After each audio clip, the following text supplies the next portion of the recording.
seorang laki-laki datang kepada Ali bilang gini, "Ya Abul Hasan, hurrimtu min qiyamil lail, walam adri limadha." Wahai Abu Hasan, Ali, saya tuh nggak bisa sholat malam itu sekian lama. Cuma saya nggak tahu kenapa. Kenapa saya kok nggak bisa sholat malam sekian lama? Saya pasang alarm udah 10 tuh.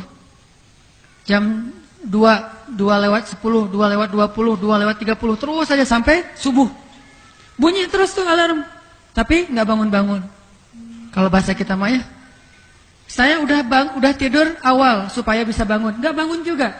Saya udah siangnya tuh olahraga biar capek sehingga tidurnya nyenyak supaya bisa bangun. Nggak bangun juga. Kenapa ya Abul Hasan, kok saya nggak bisa bangun malam? Kenapa?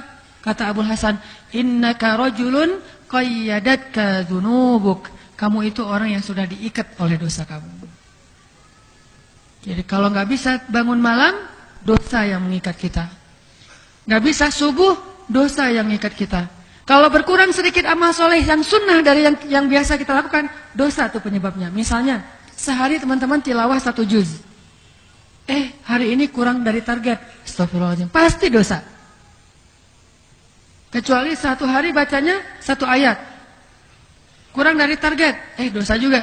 Atau enggak baca Quran. Apa targetnya? Makanya setiap kali berkurang, biasanya duha. Hari ini enggak duha. Biasanya qobliyah. Hari ini enggak qobliyah. Biasanya sedekah, hari ini enggak sedekah. Biasanya zikir sekian ratus, sekian ribu kali. Hari ini kurang misalnya. Tidak terjadi satu hal yang tidak baik. Baik itu musibah atau berkurangnya kebaikan. Kecuali penyebabnya karena dosa. Sampai hafalan. Kalau ngerasa susah hafal Quran, istighfar dulu. Jadi sebelum kita mencari ilmu itu istighfar dulu. Astagfirullah, astagfirullah. Kalau bisa sebelum kita duduk dalam majelis ilmu, istighfar dulu minimal 100 kali. Kenapa? Nggak akan mungkin ilmu itu masuk ke dalam hati seseorang yang ada isinya dosa. Ilmu itu sensitif. Ilmu itu seperti dia kan al-ilmu nurullah. Ilmu itu kan cahaya Allah.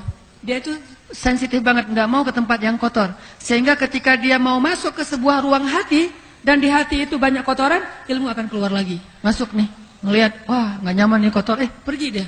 Itu ilmu. Sehingga sebelum kita nuntut ilmu, astagfirullahaladzim, astagfirullahaladzim. Sedikit aja ada dosa, mempengaruhi ilmu di hati kita. Hafalan. Kalau kita susah ngafal Quran, pasti penyebabnya dosa, bukan tekniknya yang kurang. Nyari metodologi ngafal Quran, senyaman apa, semudah apa. Kalau dosanya banyak, tetap aja susah. Di Gaza, Palestina, kenapa anak-anak Palestina yang terjajah, yang dibombardir sama Israel, yang hidupnya susah, makannya susah, ngafal Quran, sebulan khatam 30 juz, 1 hari 1 juz. Ngafal tuh.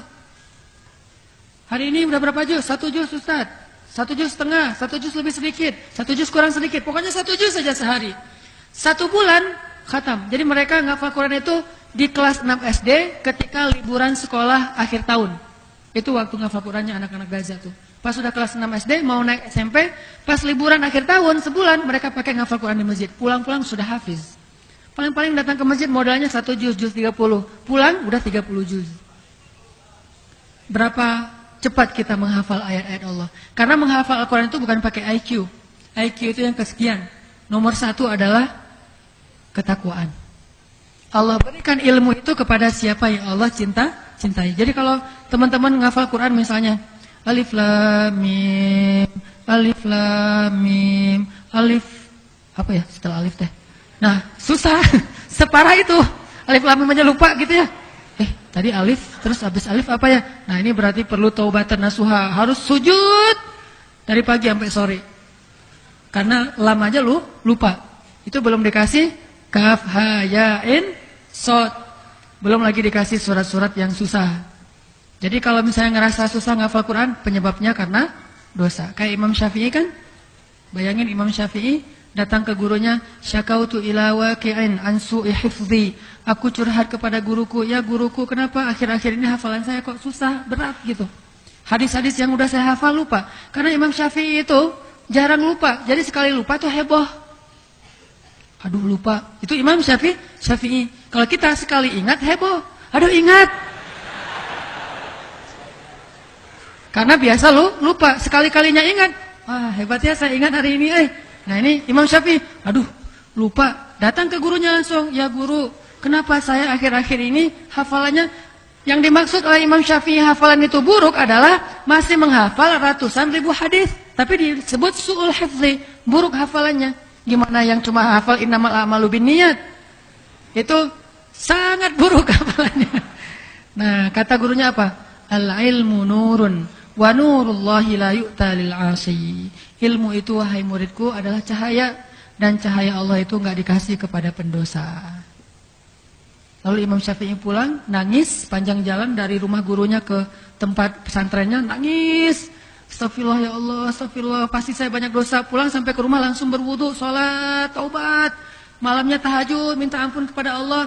Lalu orang bertanya, apa dosamu wahai Syafi'i? Kata dia, kemarin saya nggak sengaja lagi di pasar, ada seorang ibu-ibu lewat, terus ada angin kencang, niup, dan kesingkap betisnya. Betisnya kelihatan sekilas, terus nggak sengaja cuma betis nenek-nenek, tapi langsung berasa su'ul hif, buruk hafalannya. Gimana yang lebih dari betis? Sengaja ngepoin, bukan nenek-nenek. Lama pula, berkali-kali, klik lagi klik. Kumaha tah? Wah, memang nggak ada apa. Kalau kita nggak ngerasa, nggak Ustaz, nggak ngaruh-ngaruh amat buat hafalan saya, karena nggak ngafal. Imam Syafi'i itu ngaruh karena beliau hafal, jadi tahu apa yang berkurang. Kita mau kurang apa, orang nggak ada isinya. Jadi sesuatu yang tidak ada isi tidak akan terasa kurangnya. Jadi orang yang imannya memuncak, begitu ada sedikit masalah tuh peka banget tuh. Astagfirullahaladzim. Buat kita karena imannya kosong, masalahnya banyak, biasa aja. Ah, saya mah yang kayak gitu-gitu udah nggak ngaruh. Nah, ini masalah nih. Kalau orang yang soleh nggak sengaja, astagfirullahaladzim, kan gitu ya, heboh sendiri ya. Ah, udah nggak usah lebay lah, gitu aja, astagfirullahaladzim. Nih ya, lihat nih punya saya nih, lebih parah dari itu. Biasa aja, saya mah udah nggak ngaruh yang kayak gitu-gitu, udah biasa soalnya. Kenapa? Karena isi hatinya itu tidak sepenuh orang yang beriman. Jadi makin penuh kerasa kurangnya, makin nggak berisi, tidak tahu apa yang hilang. Makanya istighfar, dosa itu sangat tidak baik untuk kehidupan kita. Termasuk kata para ulama yang paling bahaya, dosa itu mematikan hati dari sensitivitas.